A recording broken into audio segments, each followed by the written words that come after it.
কোনোবা বিজেপিৰ লগত থকা বা কংগ্ৰেছৰ লগত থকা এনেকুৱা আমাৰ মাজত কোনো আলোচনা হোৱা নাই। দলত কোনো এনেকুৱা আলোচনা হোৱা নাই। এতিয়া হ'ল BTC নিৰ্বাচন হ'বলৈ গৈ আছে। এই BTC নিৰ্বাচন শেষ হোৱাৰ পিছত চৰকাৰ হোৱাৰ পিছতহে আমি কাৰ লগত থাকিম সেইটো আলোচনা কৰি পেলাই ঠিক কৰিব। এতিয়া কোনো আলোচনা হোৱা নাই। কোনো বিজেপি কোনো কংগ্ৰেছ বা কাৰোবাৰ লগত থকাৰ কোনো আমাৰ মাজত আলোচনা হোৱা নাই। এইবিলাক আলোচনাও নাই। কি কৰিব বিচাৰিছে আমি একো নাজানো। আজি বিজেপিয়ে যদি আমাক এৰি দিয়ে আমিতো সৰু পাৰ্টি উপায় নাই। এইবিলাক মন্ত্ৰী লৈ আমাৰ ডাঙৰ কথা নহয়।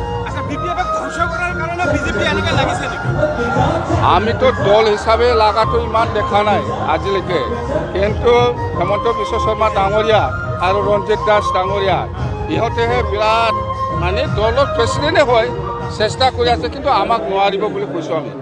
আমাক নোৱাৰে।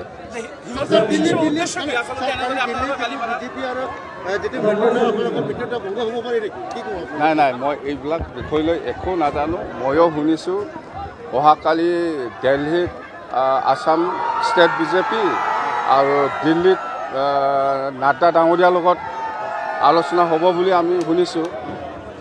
কোনটো বিষয় লৈ আলোচনা কৰিব আমি একো নাজানো। বিজেপি হ'ল নেশ্যনেল পাৰ্টি। ইহঁতে কোনোবা কাক লৈ পেলাই অসমত পলিটিক্স কৰে ইহঁতৰ ইচ্ছা। আমাৰ বিফেভক ল'ব লাগে বুলি আমি কেতিয়াও ডিমাণ্ড কৰা নাই। আমি ইণ্ডিপেণ্ডেণ্ট।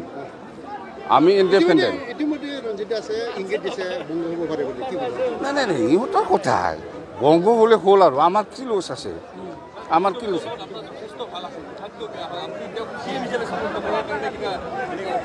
বহুত কাৰণ থাকিব পাৰে। মই বুজি নাপাওঁ। মুঠতে হেমন্ত বিশ্ব শৰ্মা ডাঙৰীয়া আমাক ছাপৰ্ট নকৰিলে যে আমি বিফেভ দলে দুৰ্বল হ'ব বা বিজেপিয়ে ছাপৰ্ট নকৰিলে যে আমি দুৰ্বল হ'ব, সেইটো কেতিয়াও হ'ব নোৱাৰে।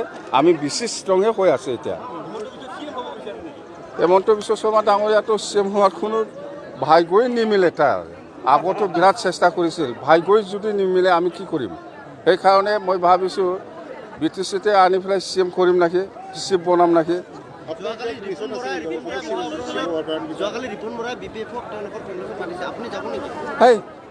BTC নিৰ্বাচন শেষ হোৱাৰ পিছতহে আমি আলোচনা কৰিম। কোনো দলৰ লগত যোৱাৰ কোনো প্ৰশ্ন নাহে। BPF আজিৰ দিনত দিল্লী আৰু দিছপুৰত NDA লগত আছে, সেইটোৱেই। কিন্তু BTC নিৰ্বাচনৰ পিছত আমি চাম। ইমান দিন মেকুৰী এন্দুৰ কিবা হৈছে, আজি আপুনি বান্দৰ বুলি আখ্যা দিলে।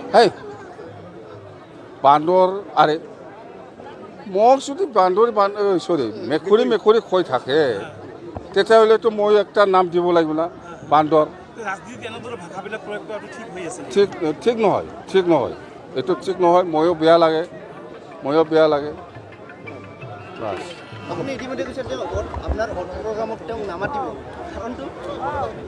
কাৰণটো মোৰ আৰে কেনেকৈ মাতিব? হেমন্ত বিশ্ব শৰ্মা ডাঙৰীয়া আৰু মোৰ লগত ইমান কাজিয়া হৈ আছে, ইয়াত মই কেনেকৈ অভাৰটেকিং সময়ত মাতিব পাৰি? দৰকাৰ নাই। কি 11 কোটি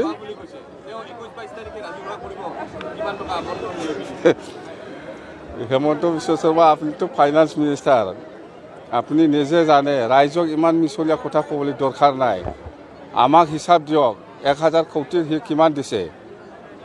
1000 কোটিত আমাক দিছে 600 crore।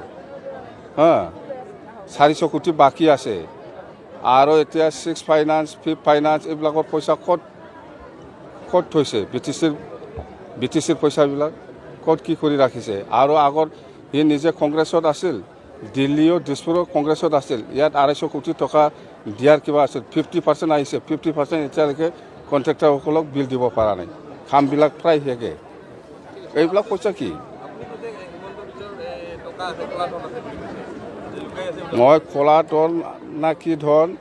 তাৰমানে হেমন্ত বিশ্ব শৰ্মা ডাঙৰীয়াই মোক কৈছে যে পাব্লিকৰ মাজত কৈছে, মিটিঙত কৈছে যে হাগ্ৰামাৰা মহিলাৰ পৰা পইচাটো লৈ পেলাই খাব লাগে। এইটো ৰাইজৰ পইচা নহয়, তাৰ ব্যক্তিগত নহয়। হয়, মোৰ ব্যক্তিগত পইচা নহয়, এইটো ৰাইজৰ পইচা, ৰাইজে পাব লাগিব। BTCত পইচাটো কিন্তু হেমন্ত বিশ্ব শৰ্মাৰ লগত থকা ধনটো কি ক'ৰ পৰা আহিছে এইটো ওলাব নোৱাৰে নহয় এইটো ওলাব নোৱাৰে মইতো ৰাইজৰ পইচা ৰাইজক বিলাই দিছে কিন্তু হেমন্ত বিশ্ব শৰ্মা ডাঙৰীয়াটো মোৰ নিচিনা ওলাই পেলাই ৰাইজক দিব নোৱাৰে যিহেতু সেই চুৰ কৰি আনিছে পইচাটো 15 কোটি টকা আপুনি ড্ৰাইভিং ফেষ্টিভেলত মদ জুৱাত উৰাইছে এইবিলাক লাজ লগা কথা তেখেতৰ মুখত এইবিলাক কথা সভা নেদেখে তেওঁ নিজে আহিছে আৰু এই কথাটো মই কিবা জবাব দিব লাগে উত্তৰ দিব লাগে প্ৰমাণ দিব লাগে তেনেকুৱা ধৰণৰ মই নাভাবোঁ ইমান তললৈকে তেখেতৰ দৰে ব্যক্তিয়ে নামিব নাপায় এইবিলাক কথা আমি লাজ পাওঁ কালি গুৱাহাটীৰ APW আপোনাৰ যিটো জনজাতি বিভাগৰ যিটো কি হৈছে কেলেংকাৰী কথা এটা প্ৰেছ মিট দিছিলে কেলেংকাৰী হৈছে নহৈছে আমাৰ অডিট আছে কেগ আছে গোটেই বস্তুটো এটা প্ৰক্ৰিয়াৰ মাজেদি গভৰ্ণমেণ্টে চলে এতিয়া এইবোৰ কথা বতৰা কৈ পেলাই ইয়াত লাভ নাই উদ্দেশ্য মই একো নাজানো তেওঁলোকৰ কি উদ্দেশ্য আছে মই এইবিলাক কথা মই বুজি নাপাওঁ মূল কথাটো হ'ল যিখিনি বিভাগ যিখিনি আঁচনি ৰূপায়ণ কৰা হৈছে ৰাইজৰ উন্নয়নৰ কাৰণে এইবিলাক আঁচনিবিলাক লোৱা হৈছে আপুনি এটা কথা কৈছে যে হাগ্ৰামাৰ লগত আপোনাৰ কাজিয়া হিমন্তক বেয়া পোৱাৰ কাৰণটো হৈছে যে হিন্দু মুছলিম ৰাজনীতিত আপোনালোকৰ সমৰ্থন নাই সমৰ্থন নাই সঁচা আৰু সেইটোৱেই সঁচা সেইটোৰ কাৰণেতো বেয়া পাইছে জয়ন্ত দেৱনাথ ডাঙৰীয়া ইতিমধ্যে এই কথাটো কৈছে এইবিলাক কথা মই লাজ পাওঁ যিটো কথাবিলাক একো কোনো সামঞ্জস্য নাই এই ড্ৰাইভিং ফেষ্টিভেল কেনেকুৱা হৈছে সকলো আপোনালোকে সাংবাদিক বন্ধুসকল আপোনালোকে দেখিছে ৰাতিৰ কেতিয়াবা এটা দুটালৈকে থাকিছে বিভিন্ন জাগা ৰাইজৰ পৰা দেশৰ পৰা এই আমাৰ পিছপৰা অঞ্চলত আহিছে আৰু মানুহবিলাকে ভাবিছিল যে এনেকুৱা হাজাৰ হাজাৰ লাখ লাখ মানুহ লৈ ইয়াত কেনেকৈ ফেষ্টিভেলখন হ'ব ভাবা নাছিল না তেনেকুৱা আপোনালোকেও ভাবা নাছিল কিন্তু আমাৰ অঞ্চল BTC অঞ্চল সঁচাকৈ শান্তি প্ৰতিষ্ঠা হৈছে ইয়াৰ কাৰণে উপভোগ কৰিবৰ কাৰণে বহুতো ৰাইজ ইয়াত আহিছে বহুতো পৰ্যটকসকল ইয়াত আহিছে তেখেত নিজেও আহিছে সেই সময়ত এইবোৰ কথা বতৰা নাই এতিয়া কথাটো সকলো কথাত ভাত খোৱাটো ৰাজনীতি পানী খোৱাটো যদি ৰাজনীতি কৰিব বিচাৰিছে হিমন্ত বিশ্ব শৰ্মা ডাঙৰীয়াও কিবা অলপ মানে কি বুলি ক'ব সেইটো প্ৰত্যেক কথাটো যদি নিৰ্বাচনী ৰাজনীতিত যদি লৈ যাব বিচাৰে এই কথাটো আৰু অন্ত নাই না থেংক ইউ